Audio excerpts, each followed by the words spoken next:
بسم الله الرحمن الرحيم نحمده ونصلي على رسوله الكريم أما بعد.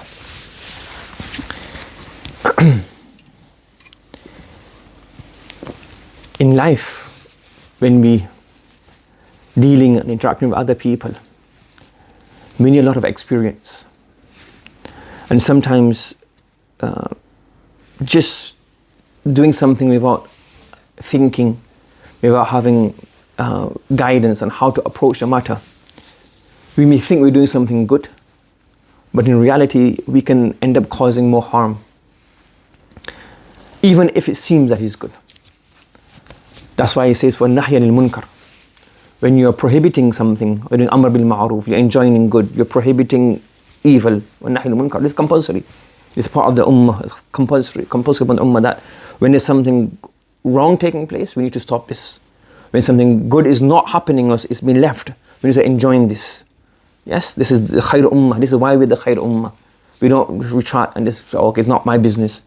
We have responsibility. However, when we have amr bil ma'ruf, enjoining good, we're doing nahyan al munkar, it's our responsibility to ensure that the conditions are being met, that we're doing it in the right way. You follow me? Do you have authority? وَمَنْ لَمْ يَسْتَطِعْ إِسْتِطَاعَةً. Do you have authority? Do you have position? The way you're doing it. Marshal Thani rahmatullah alayhi, there's one story he mentioned that there were two students in the madrasa. So one student, he was telling the other student, giving him advice or giving him nasiha or telling him, don't do this, do this. So it seemed like a good thing. And in many cases, it couldn't be a good thing. But at that point, he was reprimanded. The student was doing amr bil ma'ruf, the other student. Because this is not your authority. This is not your authority. And what happens sometimes, this causes problems between two students. You find that you have two siblings. Now, what's the age between the siblings? So the elder sibling deserves respect because he's the elder, she's elder.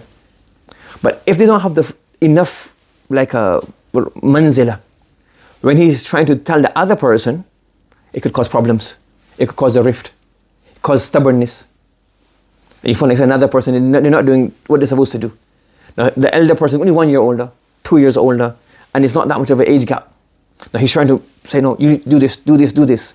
Now if the father says it, the mother says it, they have the manzila, they have the authority, and the child will accept it, they can understand it. Somebody who's not the authority, he says it, they get stubborn, they get rebellious, causes a rift. Listen. So Hazrat Thani rahmatullah alayhi says here, and when the two students are there, it's not your duty. He said that yes, it is good, but because you're the same martaba, what can happen?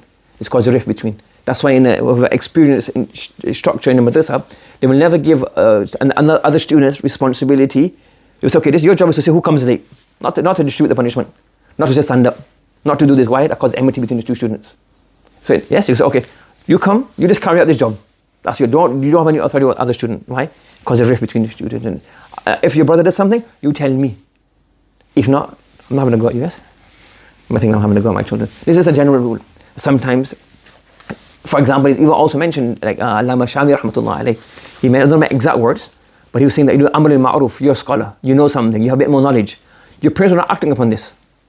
So he says that you only do amr bil ma'ruf and nahi al-munkar on your parents if they don't take it bad. If they do, so what you say in a way that it doesn't offend them, and if they take offense from this, you just make dua. You've completed your duty. So it's such a big thing. And I give another example, another story, Hazrat Thani rahmatullah alayhi, it's a very, very deep story. This is a masala. The masala is regarding Jumu'ah in the Qura. You have a Jumu'ah in the village. So those of the Quduri, there's a condition, there's a masala. Is Jumu'ah Salah valid in the city or not, in the village or not? There's certain condition for Salatul Jumu'ah. Does it have to be in a village, a city? Can it be in a village? That's another masala. So the Thani rahmatullah alayhi, his opinion was of A. His opinion was that it is A. I'm not going to go to that right now, I don't remember the whole detail. So Hazrat Thani rahmatullah, his opinion was that the opinion is A. There's another scholar. He also had the opinion that regarding this mas'ala, performing Jumu'ah in the village, his opinion was also A, not B. His opinion was not A, it was A, not B or C. So Hazrat Thani rahmatullah alayhi and this person had the same opinion. When this person came to visit Hazrat Thani rahmatullah alayhi, he was obviously junior, so he would accept the advices and the counsel of Hazrat Thani rahmatullah alayhi. So Hazrat Thani rahmatullah alayhi kind of reprimanded him. And he says that what you're saying, your masala, is correct. I am also in agreement with you. And your fatwa it seems awfaq is more in line with the Hanafi madhab. Yes, and I agree with fatwa. But the way you're carrying this out is not correct. Over the last 2 years, all you've done is, that's become your life goal. That's the only mission you have in life. That to promote this one masala. It's a mukhtalaf fi masala, there's a difference of opinion regarding this. And I agree with your opinion. And I think your opinion is more correct. But all you have done over the last 2 or 3 years, that's your life mission. You do nothing else but this. You are doing this. Wherever muftis you have, whichever institutes you have, you're trying to get them to sign on your fatwa, to approve your fatwa. So, because this is not our responsibility to be zid and stubborn. Our responsibility is, this is my research, you present it in the most presentable way, and you leave it to the people. Yes, if the person under you, you have authority over them, certain thing, and it's a mukhtalaf fi masala. So you're saying that, I agree with you, your masala is right, what you're saying is correct. But the way you're carrying this out, it's hudud al-nafs in this. This is like almost like you're doing it for like your own victory, you're not doing it for deen. The way you're carrying it, I can see your behavior. And even though I agree with you in this masala, you're doing this as if it's like a personal, a personal agenda that I have to prove my correctness. I thought this masala was very, very deep, that he agrees with him, he understands that what you're saying, I think you're right, but the way you're doing this, and another first time he has I said, don't be stubborn, don't be zid. So one of such students who was very, very close to him said, do you mean it in batil? Don't be stubborn in batil. He said, because I was close to him, so he said, hey, Haja Sahab, can you ever be stubborn in batil, in falsehood? That's not even a question. You can never be stubborn. I'm saying even in haqq, meaning you stay on your haqq yourself. You stay on the truth yourself. But then, lasta alayhim musaytir. You do da'wah, you go out. But that's not, you can't force it onto somebody else. You can propagate, you can udu ila sabila rabbika bil hikmati wal maw'idha. But when they have this kind of masail, so you have to be, so even da'wah ila Allah, amr al-ma'ruf, nahy al-munkar, all of these things require a lot of wisdom. Sometimes the repercussions are worse than, the consequences may be worse than doing something. Let's say, for example, there's a person, what do the fuqaha say? That when a person is at the last moments, you do talqeen. Meaning, if he's able to, you say La ilaha illallah Muhammadur Rasulullah. But you don't say in a way that person becomes annoyed and he gets angry and he says something which, instead of saying La ilaha illallah, when they said, leave me alone, I don't want to say La ilaha illallah. He may get angry, he may get upset. So because you're causing this. So you're enjoying something which is good. What are you doing? You're enjoying something which is good. You're doing khair, but the way is not right. You end up leading to something which is wrong. What's Allah in the Quran? Do not لا تسبوا الذين يدعون الله يدعون فيسبوا الله عدوا بغير علم. That you're telling the people that these idols are useless, but don't say, so it is true, the idols are useless, idols are nothing, they're just pieces of rock.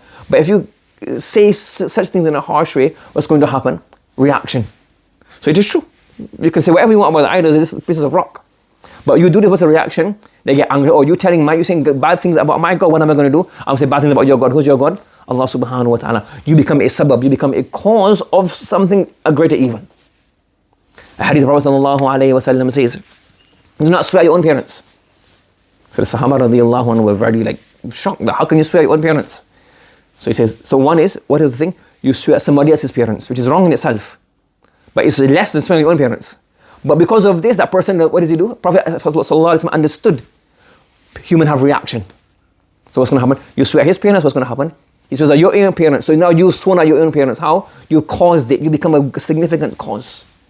So, amr bil ma'ruf, enjoining good, is a part of the ummah. If you leave this, it's a big problem. Nahyun al-munkar, prohibiting evil, is very, very important. But they all have hudud, they all have positions, they all have circumstances. Sometimes, things like, this is not a battle we're fighting. This time is not the right time to say this. So all of these, you have to have wisdom, understanding who has authority, who doesn't have authority, what are the repercussions going to be, is it worth saying it now, is it actually a mukhtalaf, is it actually a right and wrong masala, or is it a preferred, non-preferred masala? You don't even have the knowledge to understand, is it preferred, not preferred? People's circumstances, you might say somebody have done an action, he has an udhr, you don't know that udhr. He has an excuse, he has a reason for doing this. So all of these things you have to consider and understand.